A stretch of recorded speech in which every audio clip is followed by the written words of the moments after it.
What's up, everyone? Welcome back to another episode of the Heel Hookers Podcast, episode 220. We are back with an absolutely incredible one ahead of us to talk about today, where we got another UFC pay-per-view to talk about. UFC 321 is coming up from Abu Dhabi this Saturday, early morning card, headlined by none other than the heavyweight title. Tom Aspinall looking to make this first defense as reigning undisputed heavyweight champion of the world against former interim champion himself, Cyril GANE.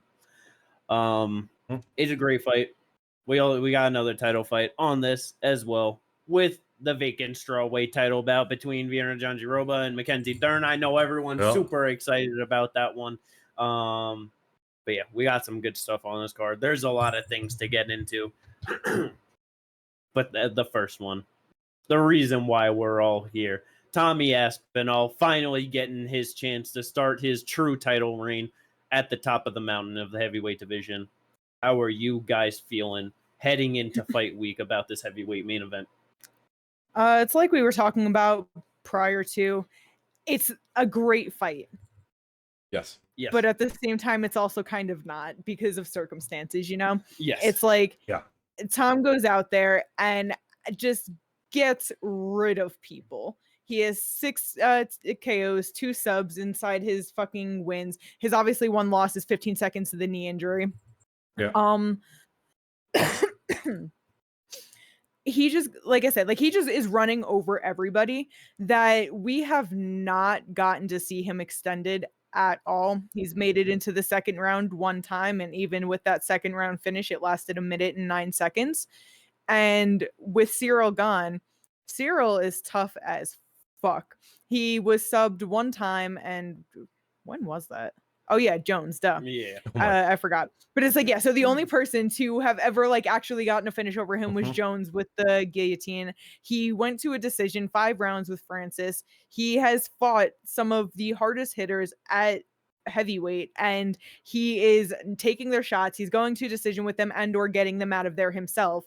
So we know he has a stupid chin on him. But also not even just a chin on him, great movement, because people can't hit him clean. That's really the biggest thing. Where it's just if this goes into the second, third, fourth, fifth round, what does Tom look like? And will we definitely have a high chance of seeing so much more from Tom? And that's why it's a great fight. But then obviously where everybody knows where it's Cyril lost to Ngannou, he lost to Jones in these title fights, and now here he is again off of a 2-fight winning streak. But it just feels like he shouldn't be there, but it's definitely the best fight to happen. Yeah. No, yeah. Definitely agreed on that. And to say that you, after mentioning the one time he's gone to the second round of the UFC, how much because his average fight time is 2 minutes something seconds. It's man, how much is that 6 minutes holding that up? What would it be if that wasn't there? I mean, yeah, because you go back, it's a minute 9 seconds, 1 minute 13 seconds, 15 seconds, 3 minutes 45 seconds, 2 minutes 30 seconds, then 1 minute 9 into the second round, 1 minute 35 seconds, and 45 seconds. That is solidly at an average of about a minute or so fight time, 1.5 minute fight time. Yeah, that's just an insane stat to have, and just still be doing just what you're doing. And just, that's an insane amount of power. And then Cyril GANE does have a lot of movement. He does move really well. The one thing that I'm really interested in this fight is what Tom Aspinall's game plan is going to be. Because he has said before against Poatan, when people have asked him, "Oh, what's your game plan if you were to fight Poatan?" I'm going to go out there, I'm going to rugby tackle him in the first 15 seconds, and I'm going to get him out of there on the ground. And I'm that very much feels like a very in-play game plan to do against someone like Cyril GANE, especially considering that John Jones was able to put him up against cage, get him into a guillotine, and get him out of there relatively quickly as well. And John Jones, for as great as he is, never had the greatest takedowns. So it'd be very interesting to see what Tom Aspinall is able to do if he decides to go in there with a grappling heavy approach and to try and get Cyril out of there. I mean, shit, Volkov went 3 for 4 on takedowns over Cyril. Yep. Yeah. It's like, yeah, if Tom goes out there and is looking to grab takedowns on him, I don't think that it should be difficult for him at all to actually secure those.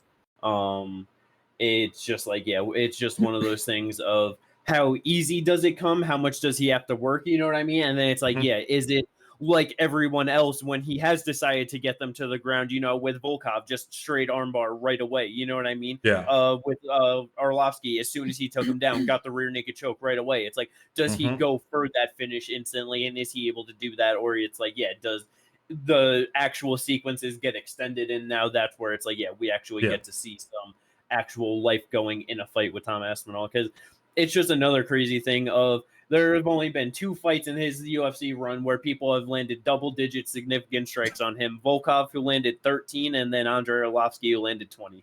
Like, that's crazy. Everyone else is single digits every single time. Yeah, 5, 1, 4. The only time, he ever got outstruck was the Curtis Blades loss, where he injured his 15 seconds into the fight. And it was like, goddamn, against Sergey 0. Yeah, complete fucking zeros across the board.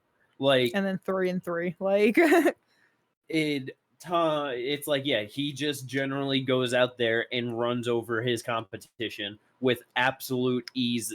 That it just seems like an inevitability every single time he goes out there that he's just going to walk away on top, looking great, looking like he never got touched, and that it's just his moment and that he's the guy. And it's just like, yeah, I'm so goddamn curious to see if Cyril Gane is someone in the heavyweight division, even though with, knowing his flaws in the grappling, if he could actually just give us some moments in this fight at all where we could believe that he might be able to make a difference in it. You know what I mean? No, yeah. Because it's like, if he can't, man, then who is gonna beat fucking Tom Aspinall? Because we've seen him fight grapplers, we've seen him fight strikers, we've seen him fight the heavy hitters, we've seen him fight all the different kind of styles that you could basically get. The only real style that we wouldn't have to actually seen him against in the heavyweight division is someone more like a Jailton Almeida, who's a more jiu-jitsu based grappler. You know what I mean? But even that, we've seen that Jailton literally just fucking got hammer fisted out of there by Curtis Blades. Tom knocks him the fuck out respectfully. I think that the only, if he beats Cyril Gane with ease like that, the only way he loses that belt is if Ante D'Elia makes it into the spot to be in a title fight and he vacates so Ante could have his time. That's it. Because he literally said it, that he's not fighting his friend, but he has his time and he wants his friend to have his time too. So if Ante gets there, he's done and it's Ante's turn. So that is the only way he is losing that belt. Man, it's obviously just such a great thing, but it's I would be really upset if he decided to do that before he had a good enough run. You know what I mean? If it's something where it's he beats Cyril Gane and then he beat one more person and now it's Ante puts himself there and he's yep, I'm done. It's bro, you're not even we're not even you didn't even break a record, you didn't do anything, where it's this just seems it's so easy for you to do that. It's why will that would definitely make me a little bit upset. No, and I get what Tom is saying, but if anything, if I'm Ante, it's just, no, dude, don't do that. I would rather not fight for the title than to give up the title. You know what I mean? I don't know what Ante's like, but in my opinion, I would not want my friend to, personally speaking, but that's just one of those things. Yeah, man. But it's they got it. Oh, sorry, go. No, I was gonna say, outside of that, I legitimately am looking at the division. I don't see any I think would be able to beat him, because you got a couple up and comers, you got Waldo Cortez Costa. I think he smashes them. Shamil, I think he smashes them. Allison smashes them. Walter double smashes them. Hey, The only two people that like, honestly, for me, that it's like, because it's something where it's like, I feel like at the end of the day, you have to be able to fucking have grappling. Obviously, Yeah. Tom could easily just go out there and knock out anyone, but it's also heavyweight. Most people could just knock out anyone. You know what I Yeah. mean? Mhm. Like, you need that factor. And so Yeah. that's where it's like, in my head right now, the only two people I got my eyes on that are like, could do anything potentially, and it's like, we still just got to see. It's Walter Walker and Mario Pinto. Those are the only two motherfuckers I'm looking at with like any possibilities in this division, and they could both end up losing fucking Marcin Tybura, and it all It's gets funny shut because down. that's You know what what I I was mean? gonna say, Like, bro. it's just like, but Yeah. like, those are the only two people where like they don't look like actual shit fuck heavyweights. Like, every No, time yeah, they for step sure. out there, Yeah, you know yeah. what I mean? It's just one of those things where I wasn't even going to bring in Mario because like he is Not even 2-0 in ranked the yet.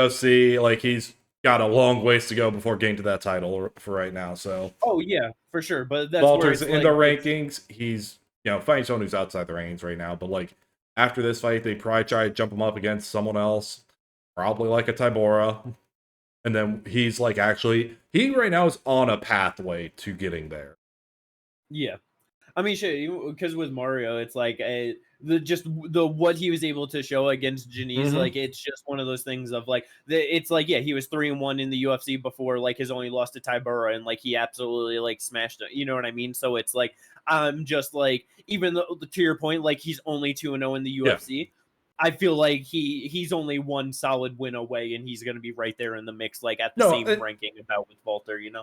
And I understand that it's just like Walter's right now, clear Walter, he's further on the path, and he's like actually like there's a path to potentially do it. Same with like a Shamil, like he's got a pathway to be able to do it. So then Waldo's top 6. Like he gets one good win, depending on who it is, he could be right there again. 100%. But yeah, so I'm very interested to see how Tom is able to perform in this one. And that's really just like, yeah, what this is all hinging on. It's just like how good or like not good does he look in this, and it's just like, just the prospects for the future, because it's it should be good. And for Cyril, man, if he goes out there and gets it done, that's just like, that's a fucking knife through the heart of the heavyweight division. You know what I mean? Yeah, bro. Wrap it up. Yeah. Wrap it up. Yeah, that is. I don't even know what happens with the heavyweight division after that if he ends up winning. You want to know who they need to give to him if he wins? And it's one of those things where it's like, styles make fights, but I wonder how Waldo could do against him. That would be, in the sense that it's like they both are just movers. They're not like, they can obviously go to their decisions. They could finish people, but like their contentment to just like, I wonder how that would match up against him. I feel like Cyril Gane should be better than him and should win that decision, but I just, I know, I get it. I was about to say, like, yeah, it's an interesting fight stylistically. I do understand that part of it. I do think Cyril Gane is a lot more refined in that style than what Waldo is. I think that is what I actually think that would actually favor Cyril Gane, because he'll be able to stay on the outside. I don't know like what Waldo's numbers are, like his height and reach. And well, like the reason why I question it is because like with a lot of people, especially in heavyweight, where they're just like walk forward and throw big shots. Yeah. As for Waldo will kind of play the same game of like circle on the outside, that I don't know if Waldo's going to fall into the trap of I have to walk forward at you and throw these big ass shots, So I'm just like, I wonder how that would fare against each other. Although it might just be really fucking boring. No, yeah. And Cyril could easily just obviously win. I'm not saying that I favor Waldo by any means, but because it's one of those things like with that matchup of like, it's the same reason why like the matchup with Tom and Cyril, because it's like two fighters that actually have good footwork. Because like looking at fucking Cyril Gane's like, resume and like everyone he's fought, like the obvious, like aside from John Jones, like the person with probably like the best actual like footwork in terms of like overall movement is like maybe JDS, but that's like even like he just is very forward, like straightforward, straight back, and super predictable with that to get caught up. And so it's just like, yeah, like Cyril has not fought anyone that will play that outside game like Waldo can. And then it's like I do agree, Ginger, that like Cyril is the refined version. Yes. Waldo also has the grappling though. So That is that's true. where That it's is true. like he will shoot those takedowns offensively, and we just know that it's like bro, the way that fucking Cyril, I'm pretty sure it was the Spivak one, where it's like he was like jumping out of him like along the cage, you know what I mean? It was just like, brother, what are like this is like I want to see him fucking plant down, fucking dig underhooks and stop a takedown, not run away from them. You know what I mean? Yeah. And if you're doing that against Spivak, but I don't have faith in his ability to deal with grappling at this point. Yeah. Like that's why I think like Tom Aspinall's plan is going to be go out there, grab a takedown, literally go out there, blast double him to the ground, and then just like go to work.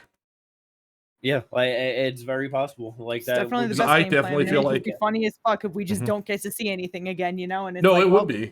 And I even though I do think it's gonna happen, it would be funny. But like it's genuinely like if he goes out there blast double, Cyril Gane is gonna be trying to get up. I feel like he almost immediately gives up his back trying to get up, and then all of a sudden Tom jumps on an RNC and it's over. Yeah.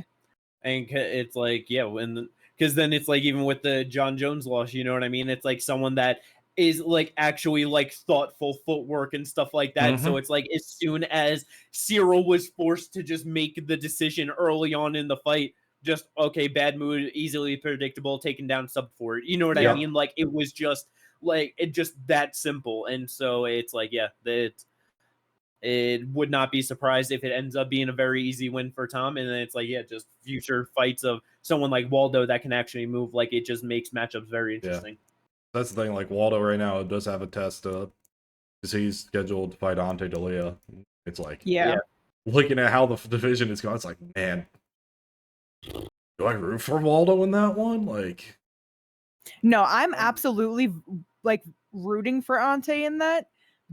But I don't know if he actually wins that. It's a tough fight. Might say different than how my heart feels, you know? No, yeah, that's a tough one, like, for Ante, because he is very much the pressure-forward fighter, so, like, if Waldo is able to stay out at distance and not get clipped by anything and just be able to leg kick and jab him, like, it'll be very interesting to see how that actually ends up going, because it could honestly, I feel like it's an either-way type of fight. Yeah. It just depends on whose game plan's better, who's better able to execute it. Yep. Yeah, this is the problem with the Cyril Gane fight, where we talk about everything around the fight and what could potentially happen, but not the fight itself. Yeah. But because it's like obviously it because and that's where it's like with Cyril, I do even just wonder of like what his actual strike selection he's gonna look to go for, you know what I mean? Because it's just one of those things where it's like that Tom's fast and that he's explosive, and just with that the big power threat and like the takedown threat, it's like obviously gonna be looking to move on the outside, but it's like got like just throwing a straight punch against John Jones easily got taken down for it. It's like you're probably not going to be looking to throw any kicks or like teeps to the body or anything too easy to get caught and taken down for it. You know what I mean? It's like I do wonder if he's going to look to just be like jab, leg kick kind of on the outside and just really wait for Tom to get something going and see what he does. Yeah, that wouldn't surprise me at all. It wouldn't surprise me if he decided to play essentially the counter game against Tom Aspinall, if that was his game plan, because I already see like Tom, like, if he goes for, like, a teep or a front kick, him grabbing it, flipping him onto his head, essentially, and then just going from there. Because, like, most heavyweight, he might be a heavyweight who has the balance to be able to stay up a little bit, but Tom Aspinall's a tall and strong motherfucker. He'll just be able to lift you and then grab the other leg and just top you over. Yeah. And that's somewhere, too, it's like, Cyril Gane, has a 3-inch reach advantage, I'm pretty sure it is over Tom, but it's like, what it would fucking because Sergey has the 84-inch reach, I'm pretty sure, so it's like Tom very like, and there's something with that. It's like he got touched by Sergey, but very easily was able to close the distance and land the punches on him when it mattered and when he needed and to, he ate it. Get him out of there. So it's just like I don't think the reach is going to be too hard for Yeah. Tom to work past. Because it's also one of those things where it's like we say 3 inches, but that kind of extends across both arms. So it's really about 1.5 inches on each side, which does not make the biggest fucking difference. Like, yeah, no, this isn't like it's not like he's putting out his jab and there's 3 inches more here from his, you know? Mm-hmm. Yeah, man. Great main event. It's just super good. Can't wait to see how it plays out. Let's see if Tom can get that title train rolling. Let's go. Hopefully. I want to see it. I want to see him break the record. He can. Yeah. I really would. And that's where it's like, if he beats Cyril, especially dominantly, it's like, I feel like that would be so easy for him to get to like 5 title defenses or something. And that it's like, then it's like, and that's the thing. He wants to be active. Cook that up in 1.5 years on some Rob shit and then fucking let Ante have his moment. Like, but we'll see how all that plays out. Co-main event, though, a rematch, I believe 5 years in the making between Virna Jandiroba taking on Mackenzie Dern. 2 top 5 competitors in this one looking to get the #1 spot after Zhang Weili has vacated that crown to challenge Valentina for the title up a weight class. It's one of those things of like, it's not the most tight fight. It's not the most meaningful or like any, obviously like meaningful for the title, but like in terms of like the people, it's just because Mackenzie Dern was hyped so long ago and just had so many flaws and ups and downs and struggles that it's like at this point I just feel like there's no hype on her at all, and it just kind of feels like with everyone left in the division, it's like, because what's the actual streak that she's on? She's on a 2-fight winning streak over Loopy and Amanda Hebus. Okay, it's like 2-fight win streak, and it's just like, okay, you have the name, you have like that little bit of star factor, and then it's like nobody. She also has the longest streak in the top 5 aside from the person she's fighting in Virna. And then Virna, just nobody cares about her or just wants to see her in any meaningful fights, but she is the only one that deserves to be in a title fight. Because it's like Virna, just like her in her last 3 wins is Jan, Lemos, and Loopy. So it's like, to put her in there with fucking Loopy is at number 6, but it's like number 3 and 4 is Jan and Lemos. Tatiana just lost in the title. So the next person is Mackenzie, which it's still a rematch, but at least she lost this one. So it gives it at least a little bit more of like that excitement of like, she's on a 5-fight winning streak, fucking beating 3 of these people that are in the top 6, it's like, but can I be honest? Because I'm thinking about it, like when it first got booked, I was like, oh, Virna's like, she is on a roll, like she's doing her thing, blah, blah, blah. I think Mackenzie might win. It's very possible. I think she could win this rematch again. Possible. And because it's like looking at Virna's wins again, where it's Angie, Marina Rodriguez, Loopy, Amanda Lemos, and Yan Jianan, she has the grappling advantage over all of them. And she's not a heavy striker where she like puts on a lot of pressure, where she's going to stand on the feet for most of it. She's going to grapple you. And Mackenzie's grappling is definitely better than Virna's. Obviously once it's on the ground, because it's like her fucking defense and offensive wrestling is dog shit. But like on the ground, like Mackenzie is not someone that you could just fuck around with. And everybody knows that. Mackenzie's also, even if she looks a fool while she's on her feet striking, she's a dog and she's going to put that pressure out. She's going to throw it out there. She's going to just go for it. She will eat some to give some 100% and will have way more pressure than Virna. That it's like, I feel like she might easily be able to win this decision unless Virna has super tightened up her game and can get her down and actually control Mackenzie on the ground and either get her out of there or stay perfect across 25 that Mackenzie cannot capitalize, which I feel like it's going to be harder for her to do that than it's going to be for Mackenzie to capitalize. You know what I mean? I get it. Right. This thing, because it's like, I definitely like, I feel like you're right. And like, there's definitely that path where it just like, it just, like Mackenzie is able to just like get her down, and it just like she just can't hang in the grappling at all, and like but it's one of those things of like Mackenzie has just very bad fucking takedowns. I know, like, that's why I said I know her. No, I know. And so it's like, but I don't think Mackenzie's gonna try to take her down, because I think Mackenzie's gonna be able to beat her up on the feet. I really don't know about that. I really think Virna is gonna be way faster, way better on the in and out and circling around the cage. That it's like you are right of like Mackenzie's a dog, she'll go for it, but it's like I feel like Virna doesn't have the power to make this end up like the Jessica Andrade Mackenzie fight where she's just running onto punches and she's just getting dropped constantly. But it's like I feel like it's going to be real easy for Virna to like possibly just touch and go on a lot, get Mackenzie frustrated, and then even like find a moment of it's like Mackenzie Dern is like overextending, and then it's like, oh, quick around to the back and like try and get like working off the back against Mackenzie because it's like I feel like she's going to be way faster and more mobile than Mackenzie, and that's going to be real big in this fight. Maybe, sorry, because I was just kind of wanted to like I just like go through and like in all of her last fights, she got outstruck in all of them.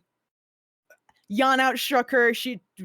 We don't talk about the Amanda, or okay, yeah, that one was the finish, but like, you know what I mean? They both went 2 for 2, Amanda Lemos, but like Lupi outstruck her, Marina Rodriguez outstruck her, and Angie Hill outstruck her. But she got 3 takedowns on Yan Xiaonan with 3 sub attempts. She got 1 takedown on Amanda Lemos with 4 sub attempts, finally got that fucking armbar. She got 2 takedowns on Lupi with 3 sub attempts. You know what I mean? It's like she is not winning the battle on the feet with any of these people. Now, granted, like I said, she has the grappling like experience and just like, that advantage over all of the people that she fought as to where all of those people have the striking. And Mackenzie doesn't necessarily have the striking skills, but I don't know. I see what you're saying, but I'm just like, after like thinking about this, I just feel like Mackenzie's going to walk away as the fucking strawweight fucking champ. I really do. The only time that Virna has outstruck her opponent and won was after she lost to Mackenzie Dern. Even then, like that was Kanako Murata. Is like Mackenzie Dern outstruck her 82-63. He was only Virna was only able to get 1 takedown off in a 3-round. She only tried fight. for 1 takedown though. She did go 1 for 1. Mackenzie went 0 for 5 naturally. But yeah. But yeah, it's just like, I don't know. I just have a feeling that Mackenzie Dern's about to be our new champ. Because honestly, when it was first booked, I was like, Virna got it. She's just been on such a roll. Like, she's tightened her shit up. And I really still do believe that she has gotten better. Yeah. But I just feel like Mackenzie can get it done. I get it. It's, I'm very much 50-50 on it. I can see either one of them winning this fight. Like, just... Now, how do I think it's gonna? I don't think this fight's gonna end in a finish. I think this is going all 5. If I'm completely honest. I don't think either are gonna be able to get a sub off on the other. You know what? I also because I really wouldn't be surprised if it honestly got finished. Like bro, it might. Like Virna's never gone 5 rounds. It's like I just. Like I know that neither of them are like the craziest like finishers a lot of times or whatever, but I don't know. And like with just this matchup specifically, I just believe in both of their ability to grab a sub on each other. Not gonna lie. Here's the only reason I'm also now saying this. Now that I'm really looking at neither have been sub before. I didn't not think just so. in the UFC, but just generally neither have been sub before. So I don't know. I don't. No, that's why I feel like this is a real big moment for both of them too. You know what I mean? Yeah. That it's like 100%. Like I don't know. I think they're gonna go out there both really looking to finish each other, and it's like I wouldn't be surprised if this ended in under 3 rounds. Not gonna lie. Like I feel like this could actually end up being a very fun fight. I think it's going to be because Mackenzie's not typically in boring fights, realistically. Yeah. Like, you can say whatever you want about her actual fighting style, but she can have a lot of fun fights for sure, Yeah. The Corey Sandhagen talking point again. It's the biggest opportunity that they each have. Like, it could just end up being, like, neither want to make that one mistake that turns it into them losing, so then they just, like, are, like, it's very, like, much more seems calculated. Well, the thing is, like I said, like I get what you're saying, but like with Virna being able to get the takedown and like because Mackenzie Dern, her takedown defense probably isn't actually that bad. She just allows it to happen a lot of time because she'll try to get she does jump guard subs. A lot, yeah. So it's just like one of those things where it's just like it's not really bad. It's just she's fine with being fighting off her back. But like that's what I mean. Like if Fiona just takes her and is just able to like stay that quarter step ahead to where she just has top pressure that whole time, what? Why would she risk doing this big action to get a submission if she could just win that way? You know what I mean? It's just one of those things where I feel like I can see that happening. I get it. Let's hope for at least a fun fight, because there's definitely the potential for it.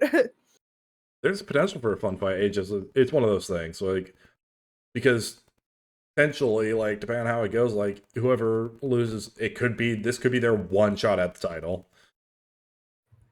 Yeah, for sure. Let's go. Let's see how that strawweight co-main event plays out. Should be a good one, at least in the feature bout. Up at 135 pounds, Umar Nurmagomedov is back after taking his first loss of his career to our great champion, Merab Dvalishvili. No shame in that. It's just how it crumbles when you're fighting the machine. You know what I mean? Yeah. But he is back to take on motherfucking the most hated man to the fans in the 135-pound division, Mario Bautista. I am very curious to see how this fight plays out. I feel like Umar is just going to be better than Mario everywhere, honestly, and be able to get it done. But it's just Mario has constantly been out here just doing things that people aren't expecting, getting very solid wins. And it's like, I'm just curious to see if he could actually cook up a nice game plan to fucking get it done over Umar. Yeah. I mean this, like, because I'm not trying to shit on Mario, because obviously he has been doing good, you know? So this is not to take away from him. But I definitely think kind of less of his win over Patchy with the way Patchy has been performing, you know what I mean? And it's like started with the fight before him, where he is clearly not the same Patchy that he was when he had originally fought fucking Mago and he's knocking out Rafian and blah, blah, blah. Where it's just like, yes, that was an impressive performance. But at the same time, when you have somebody that's like kind of just stuck in the mud standing in front of you, yeah, they're throwing back with you, but just real open, stiff, and slow. And you have, like, you know what I mean? It's obviously still good to be able to do that, but it's also just like, I feel like not as impressive, you know what I mean? And then with Aldo, it's not like that. Aldo is the reason why everybody fucking hates him, because of just like, just holding him up against that. So like, Umar's not going to be stuck in the mud. He's also not going to just let him hold him up against the cage. So I'm definitely just curious about this actual step up, you know what I mean? Because it's like he got into the rankings off of, I'm pretty sure, Ricky Simone, who was like always a back end guy, and he has clearly been falling like back, or maybe he's gotten himself back on winning streak. I don't remember what he's going on. He's on a winning streak at the moment. But either way, he's definitely a back 15 to 20 type of guy. You know what I mean? Yeah. Jose Aldo, older and on the way out, and he just held him there, and we saw that, and it was just a disappointing performance. Nothing impressive there. Patchy was impressive, but it's not like the high level guy. So like these being your win streaks like within the rankings into Umar just feels like this might actually be like a huge jump for, you know? Oh yeah, for sure. Yeah, it's 100% a huge jump. Like it just I'm just very curious to see like what Mario's able to do like in this type of fight. Because he is a smart fighter. He is smart. He does make some like he makes winning game plans, may not great. He makes winning one. So it's just like I just want to see what he's able to do, because if he's able to win, it's like it could be an interesting fight between him and Mark. Yeah, because like with you just saying that it's like a big step up to Umar, it's like, of course it is. With fucking Umar losing to Merab, it's like it was just a cardio issue. Like he easily won those first 2 rounds. They're in a 3-round fight. Like that is, in terms of the skill, you're fighting someone that easily, like, that had better skills across those first 2 rounds than the champion, who has shown amazing skills, and it's like that is easily enough to win a decision. Like what do you have to actually show in this one that you can win these rounds, win enough moments that you get it done and can get a win over someone like Umar? And it's like I'm gonna assume that he's gonna be trying to keep it on the feet. It would be interesting if he does try and mix it up with the grappling at all. I just do wonder, just kind of doubtful, but it's like, I wonder if he's just going to be like trying to just be on the outside, like, you know, for the most part, but then just find his moments of like blitzing with good combos, land shots to the body, cook the legs, you know what I mean? Like, like you said, he's very smart. He knows how to fight a good game plan, and that's where like, yeah, just super curious to see how he approaches this task. Hell yeah. Because it's like, yeah, sometimes we get these fights and you just don't know where somebody actually stacks up in the division because of the way their fights, like, or who they fought while they're there. But that doesn't mean that they don't have the skills, but we just have to see it. So definitely curious. Yeah. Oh yeah, 100%. But like Umar Nurmagomedov and a couple other fighters, I think genuinely one of the ways to beat them is to go in for takedown, surprise them, because they're like, you know what I mean? Like, that's the one thing that with these guys, they're always, you know, with Umar and like Habib more or less, they always go in for, they're always the one initiating the takedowns and stuff. It genuinely can get them thrown off if you're the one going in, initiating grappling and things like that. I think that is actually something you want to do, because then that actually helps disguise your striking as well. No, yeah, it's just smart MMA shit. It's like, it's one of those things where it's like, you gotta, if like you're doing that, you gotta be comfortable in those fucking transitions and shit, because it's just like, yeah, if you're just, if you're so far behind, like, yeah, you shoot in, it's gonna be too easy of a reversal, you know, and it's like, you just don't want to start those exchanges.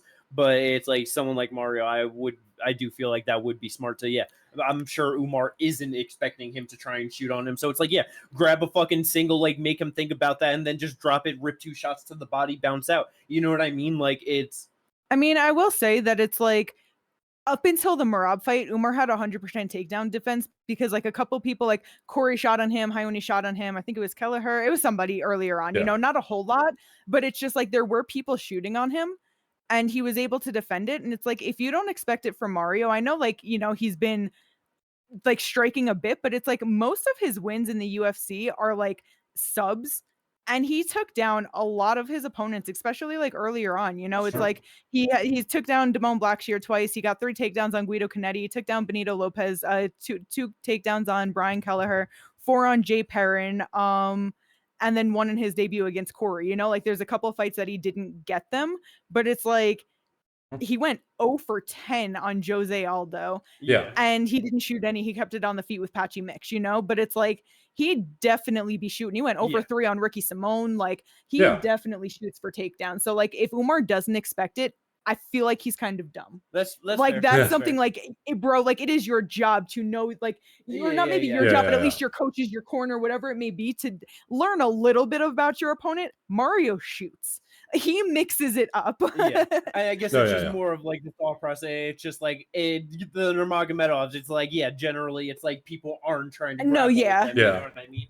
But it's like, that's a good point, where it's like, yeah, he is a very good grappler and goes for it, you know what I mean? So and he wouldn't be the first one to do it, you know, like other people have tried. Like I said, where it's like, even with Hayoni, where it really was only 0 for 1, but it's just the fact that it's like there have been people. It was a first round knockout. But you know what I mean, where it's just like the fact that it's like people do it, so the higher level you go, the more confident they're going to be in doing it. Yeah, good fight at 135 pounds. Let's see how that one plays out. 2 more fights on the pay-per-view part of the card. Motherfucking Alexander Volkov is back after his absolute robbery against Cyril Gane. That was some bullshit in the last one. We didn't even talk about that at all in the Cyril Gane fight. But he won that fight. He did. Crazy. Everybody knew it. Cyril knew it. Dana was supposed to take care of him for fucking, but whatever. It's fine, because Volkov would have lost to Tom anyway. It's not as interesting, which is sad to say, but like, But he is back, taking on Jailton Almeida. And it's one of those things where it's like, if he's able to just like thoroughly stop all of the grappling attempts of Jailton, which get he him will. out of and like get him out of there in impressive fashion, I feel like it's one of those things where it's like, yeah, it'll be like 4 years or something, you know, if by the time that if he were to rematch Tom, that it's like definitely I feel like that it's way more interesting than how than just be like, oh well, he got subbed so easy in the first one, so you know what I mean? No, but I said which he will, because he will stuff the takedowns and he's gonna knock Jailton out. Yeah, no, I'm kind of surprised Jailton is the favorite in this fight, just because like I feel like Volkov's like improvements in him leveling up his takedown defense has been so good that I'm not sure Jalton, who doesn't have like the greatest takedowns, is going to be able to get him down. And I've said it in every fight so far. With Jalton, I don't care. I will keep saying it. If there is someone who's going to be able to time after the front kick into the takedown, it's gonna be Volkov. It, Yeah, it's like Volkov really doesn't get taken down by a whole lot of people either. Yeah. no, He did get taken down 14 times by Curtis Blades, though. and so that's the thing where it's just like it's like he has been getting his grappling a lot better. Like that is for sure, and that's why I feel like this is interesting. But it's like, who has he fought that has the grappling to prove it? And that's where it's like, yeah, like you said, 14 times by Curtis Blades. He only was able to start taking them down once Curtis Blades started getting tired. Obviously, Jalton got like finished by Curtis Blades, but that was in the second round. He scored 9 takedowns on Curtis Blades in that fight.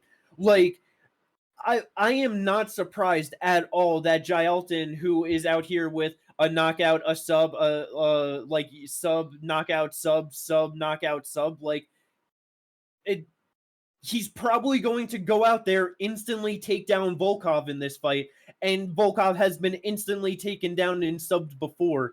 Like, that is, like... Not happening. That should be the favorite thing. Jalton is way faster than Volkov, who's a very slow, plotty heavyweight, very big, that it's like, I do believe in Volkov's, like, his improvements and stuff, and that it's like, he can probably get taken down and get back up and just get Jalton tired and beat the shit out of him. But it's like, if Jalton got a takedown within the first 20 seconds of this fight and then ended up getting a sub in the next 2 minutes, like, that's not... I would be highly shocked. Like, you know, it's... I know. Yeah. Volkov by guillotine. Yeah. That I would be highly shocked by. When was the last time Volkov has subbed somebody? Next week. Tied to Ivasa? Ezekiel choke.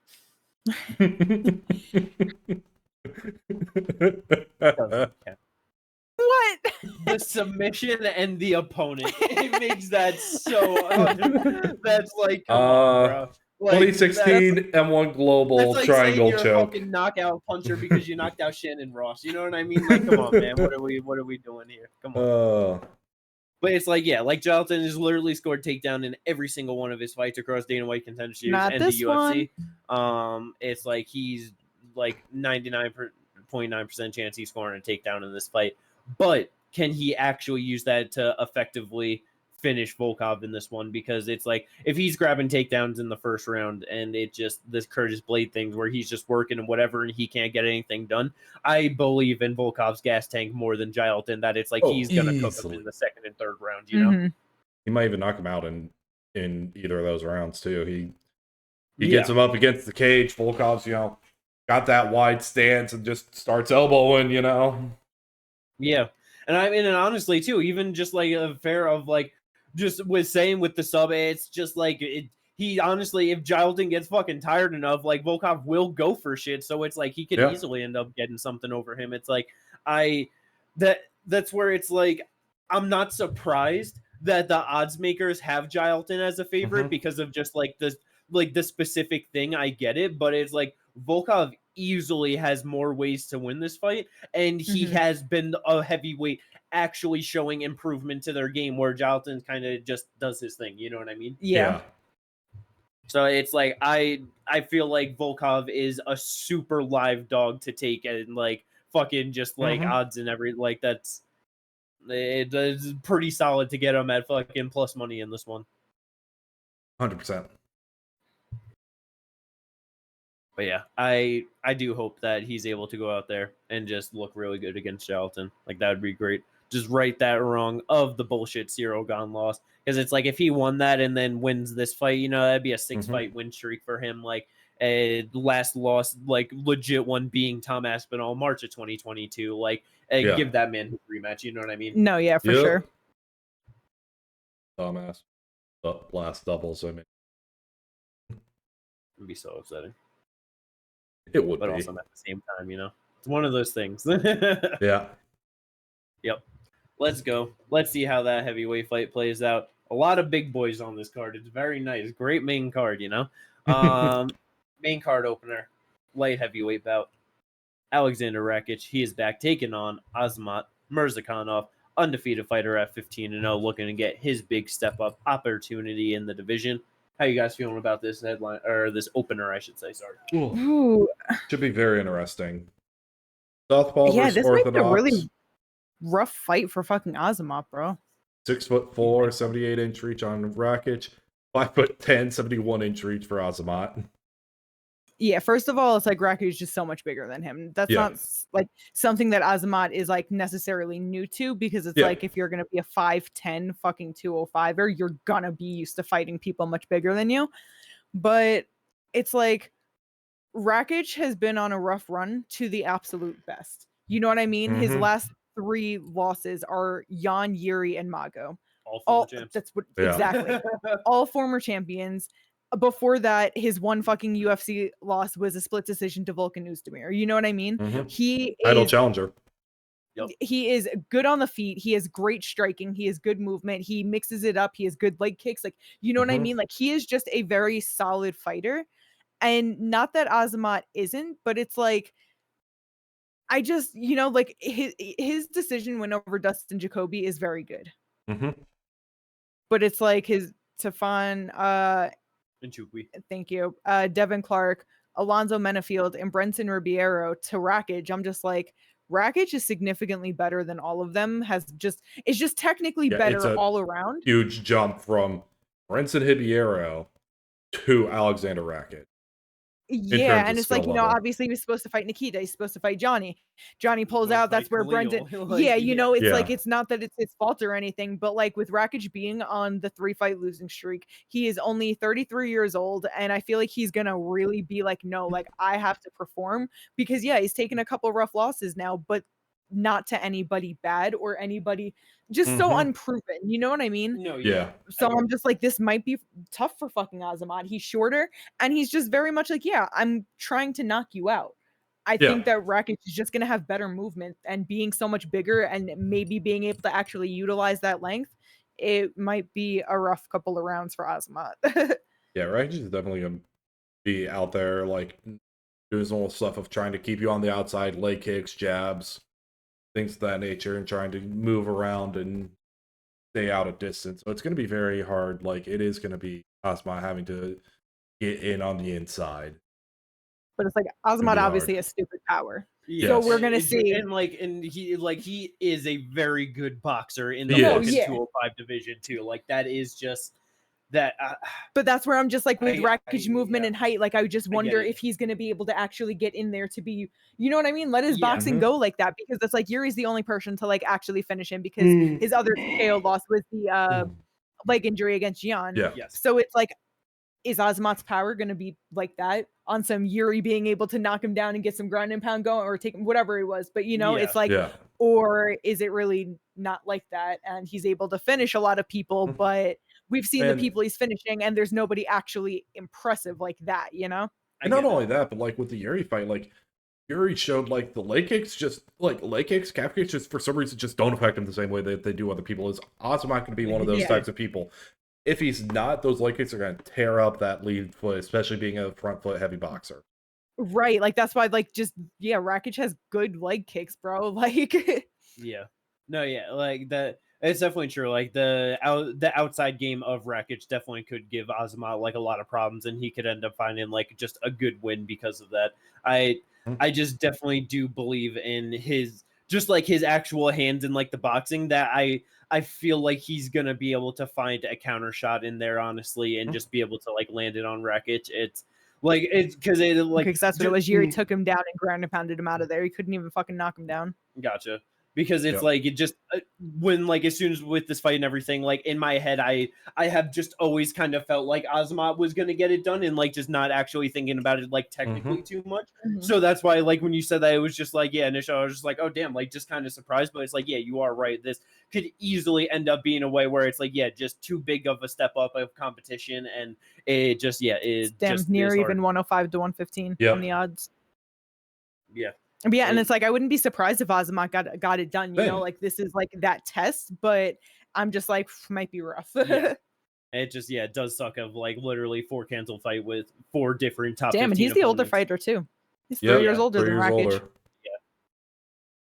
But that is definitely going to be a fun fight at 205 pounds Yeah. for as long as it lasts, for sure. Yeah. Like I feel like the Azamat just going forward, he's just going to make this a fun fight. Mm-hmm. Let's go. Whole lot of good fun on that main card. Going on to the prelims. Some good fun on the prelims. There's a whole lot of good fun on the prelims. Yeah. Nasrat versus Quinlan Southguild, kind of a surprising fight to get as the prelim headliner randomly. I think sometime randomly last week, but hey, Yeah. it's we're here. We got that. It's just so funny how badly they don't want Nasrat in the rankings and how they're just like, yeah, we'll take fucking Quilland in there. Yeah. Let's get you in this fight, and then they'll probably push him in. But I'm sure it'll be a fun fight. Yeah, should be good. Let's say if Nasrat does win, do you think they finally give him a top 15 opponent? No. Quillen's only 2-0 in the UFC. Not good enough opponent. So you're telling me Grant or something like that? I was about to say, you're telling me they'd rather have Grant Dawson sitting at 14 than Nasrat? Yeah. Damn. That's crazy. I mean, hey, when Grant loses, it's exciting, you know what I And mean? even when he wins, it's exciting a lot of the times. Yeah. It's the in-between, though. Look for the finish-ass fighter. Just nobody cares about him. You know what I mean? Yeah. But so that's where it's like Nasrat, nobody cares about, but he doesn't always put on exciting performances. So I feel like they would much rather have Grant because, yeah, no one cares. But when he fights, it's fun. Yeah. But yeah, we'll see how that one plays out. Very solid fight at 185 pounds. Ikram Aliskerov is back taking on Iron Turtle. My boy, I'm super excited to see how this one plays out. I just really hope that my boy doesn't get cooked up real quickly. And maybe you will get to see some grappling from him. I hope so. The reason why I say that is because, bro, the Iron Turtle is so fucking tough. Yeah. His one TKO loss was a standing TKO from RoboCop because he just wouldn't go down. Yep. I wonder if Ikram's going to be like, God damn it, you know what I mean? He might have him hurt. He might have him on skates. But then I wonder if he's going to be like, fuck it, let's grapple, you know? God damn. Let me sub him out of here. Ikram's refusal to take him down gets him knocked out because he can't finish the Iron Turtle. The Iron Turtle has never won via KO in the UFC, so that would be crazy if this was his first one. I would be so happy. Uppercut. Yeah, man, Iron Turtle's so much fun. Yeah. I really hope he could get it done, but I don't know. That just seems like such a rough one. We'll see. Plus 220 dog. Yeah, makes sense. This next one though, also at 100 or Nasrat was at 155, but 155 pounds, absolutely incredible. Mateusz Rebecki taking on Ludovic Klein, banger, absolute banger. Yeah. God damn, Ludovic with a 6.5-inch reach advantage. Yeah. Crazy. He's no reason being 5'7" with a 72.5-inch reach. God damn. Yeah, that is absolutely wild. Let's just hope that especially after the loss to Gamrot, that Ludovic's just like, I ain't doing no grippling, nothing like that. I'm just stand and bang only this one, and we just get a war between them, you know? Yep. I don't want to see him attempt no takedowns in this fight at all. 0 bit. What about Rebecki? He could attempt them. Ludovic will stuff him. All right. I was wondering. Stand and bang. But yeah, that should be a good one. I'm excited for that. Yeah. I'm excited for Jose Delgado versus Nathaniel Wood. I feel like skip right over the fucking other heavyweight fight. I see. All right. Well, that's not the one I care about, and I want to talk about what I care about. Well, Jose Delgado, he's only 2-0 in the UFC, but he's just been a lot of fun since he's been here. All of his wins come by finish. It's 6 knockouts, 4 subs, I believe. He lost the decision earlier on in his career. But he's just a big featherweight at 5'11". He's got a 74-inch reach, and he just be going out there and knocking people the fuck out. It's awesome, and I would like to see more of him. And I feel like Yeah. Nathaniel Wood is just definitely you know what I mean, a potentially good and fun fight there, and somebody that if it's like you just go out there and also just knock him the fuck out, it's like I wonder how quickly they're gonna push him, you know? Oh yeah, he Mhm. goes out there and fight. If he just starts his Nathaniel Wood like that, that's fucking big, bro. Right, because it's like that's- Nathaniel Wood is 9-3 in the UFC. The last time he was finished was in 2020 against John Dotson. Yeah, like that was also down 135. Yeah, and that was his only finish loss in the UFC. Yeah, like that would definitely be big if he was able to go out there and start him. Yeah. But yeah, I do think that should be a good fun fight. I'm definitely excited to see who's able to get the win in that one. Yeah, and just what he's able to do if he does win, you know, 27 years old, so potentially just another fun fighter to enter into the 145 division. He wins him versus Sean Woodson. Sure. Why not? Let's go. Ginger, you got a fight you want to bring up, friend?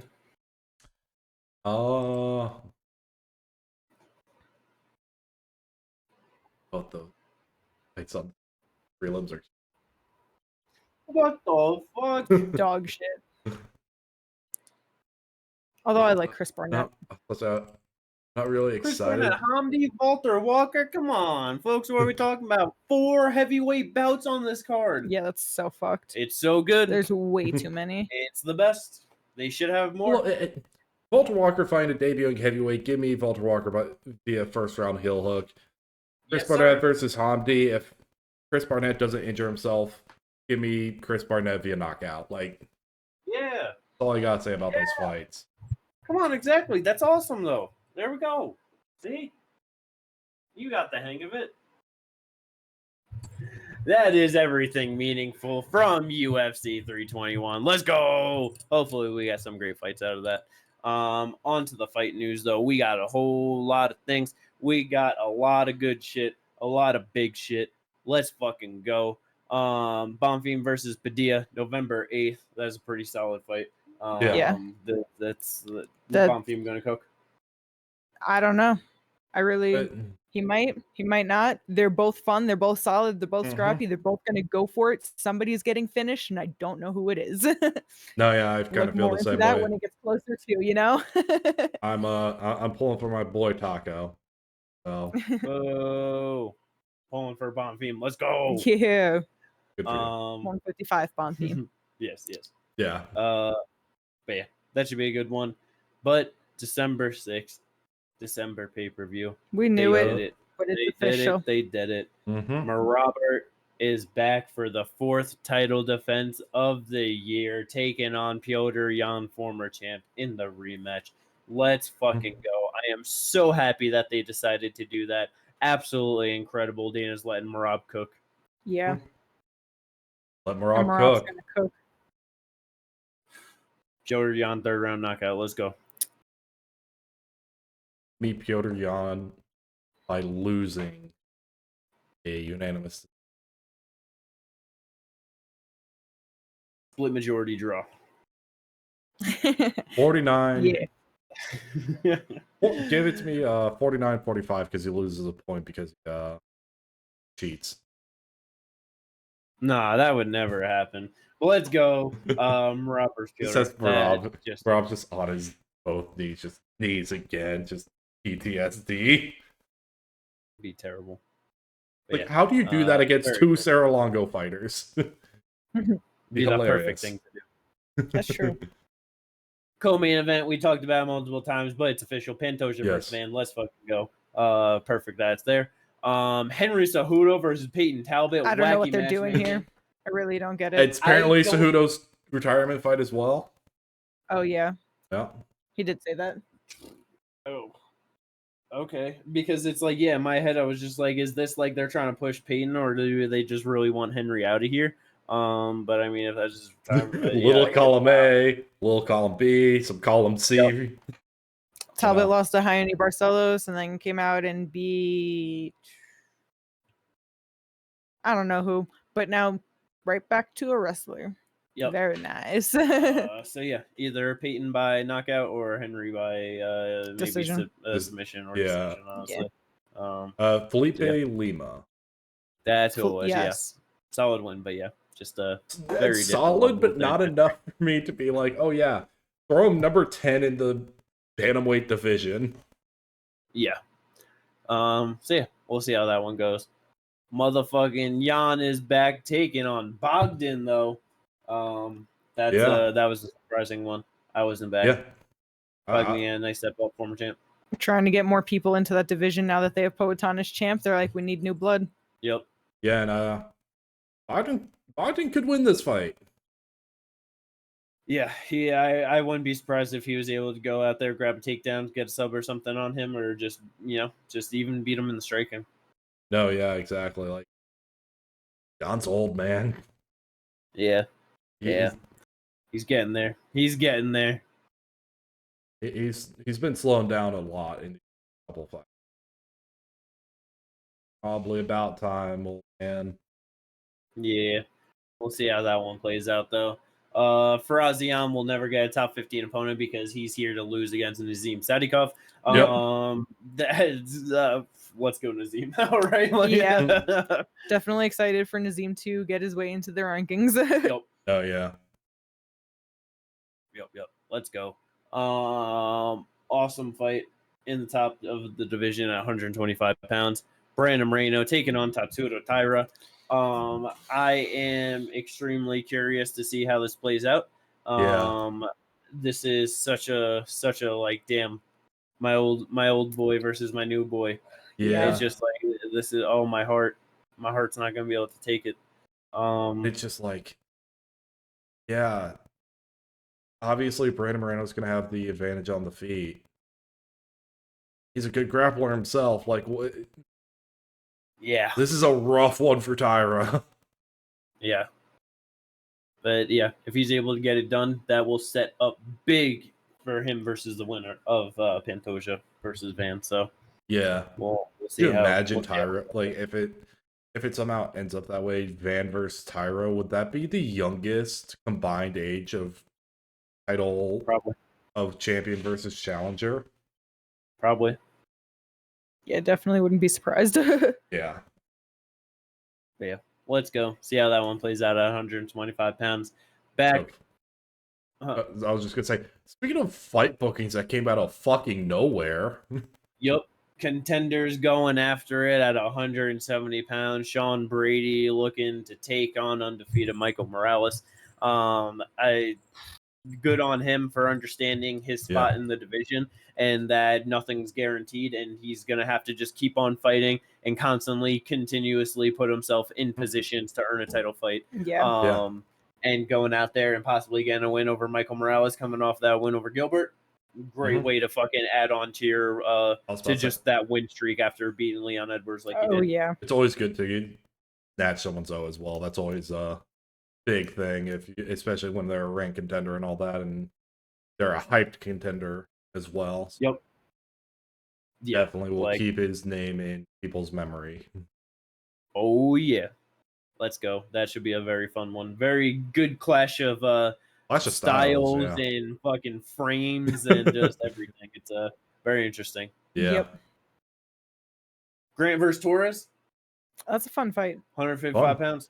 How you think that Grant goes out there and wins in Grant fashion, or does he get knocked out in Grant fashion?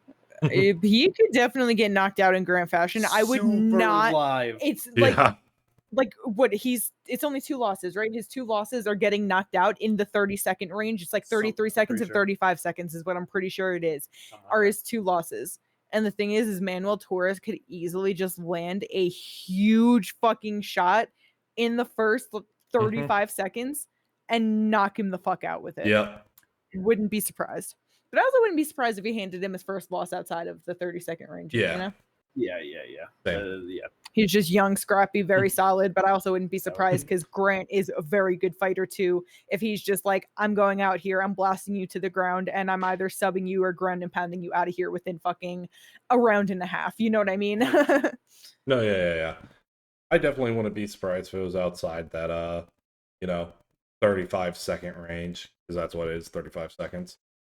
It'll be because they're both 35 seconds, right? Is that what it is? No. That's the range. It's 33 and 35, yeah. Okay.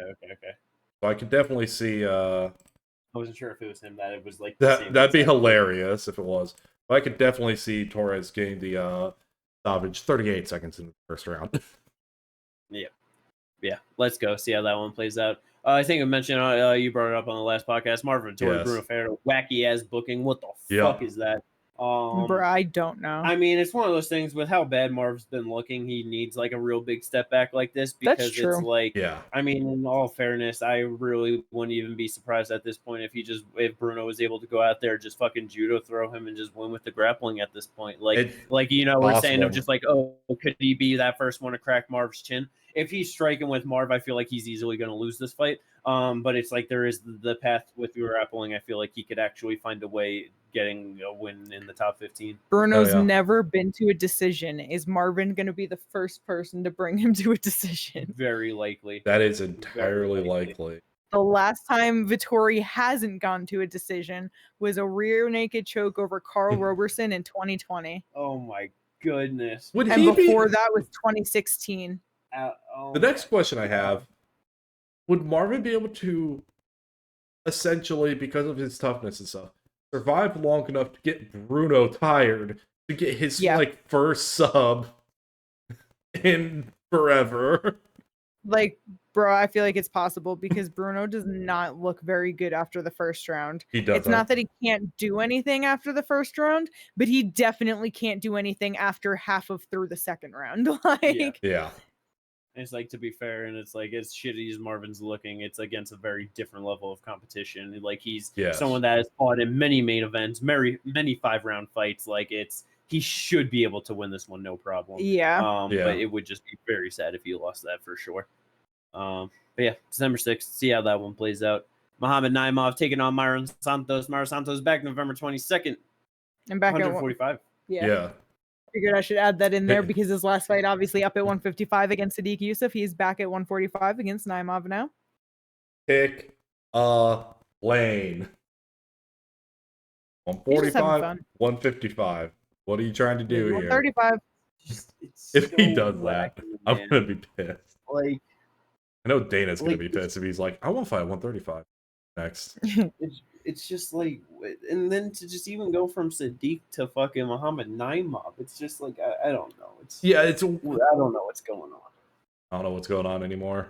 Just putting them places. But yeah,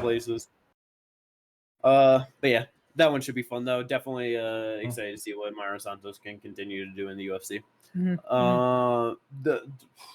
Someone's getting knocked out in sub 2 minutes.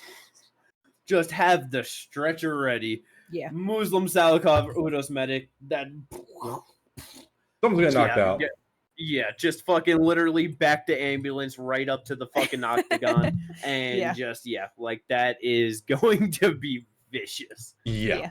Awesome and sad at the same time because it's like just two guys that it's like, I don't want to see either of you get fucked up like that. You know what I mean? Like, and it's going to be bad. But yeah, it should be fun though. I was about to say it's going to be spectacular either way, however it's finished.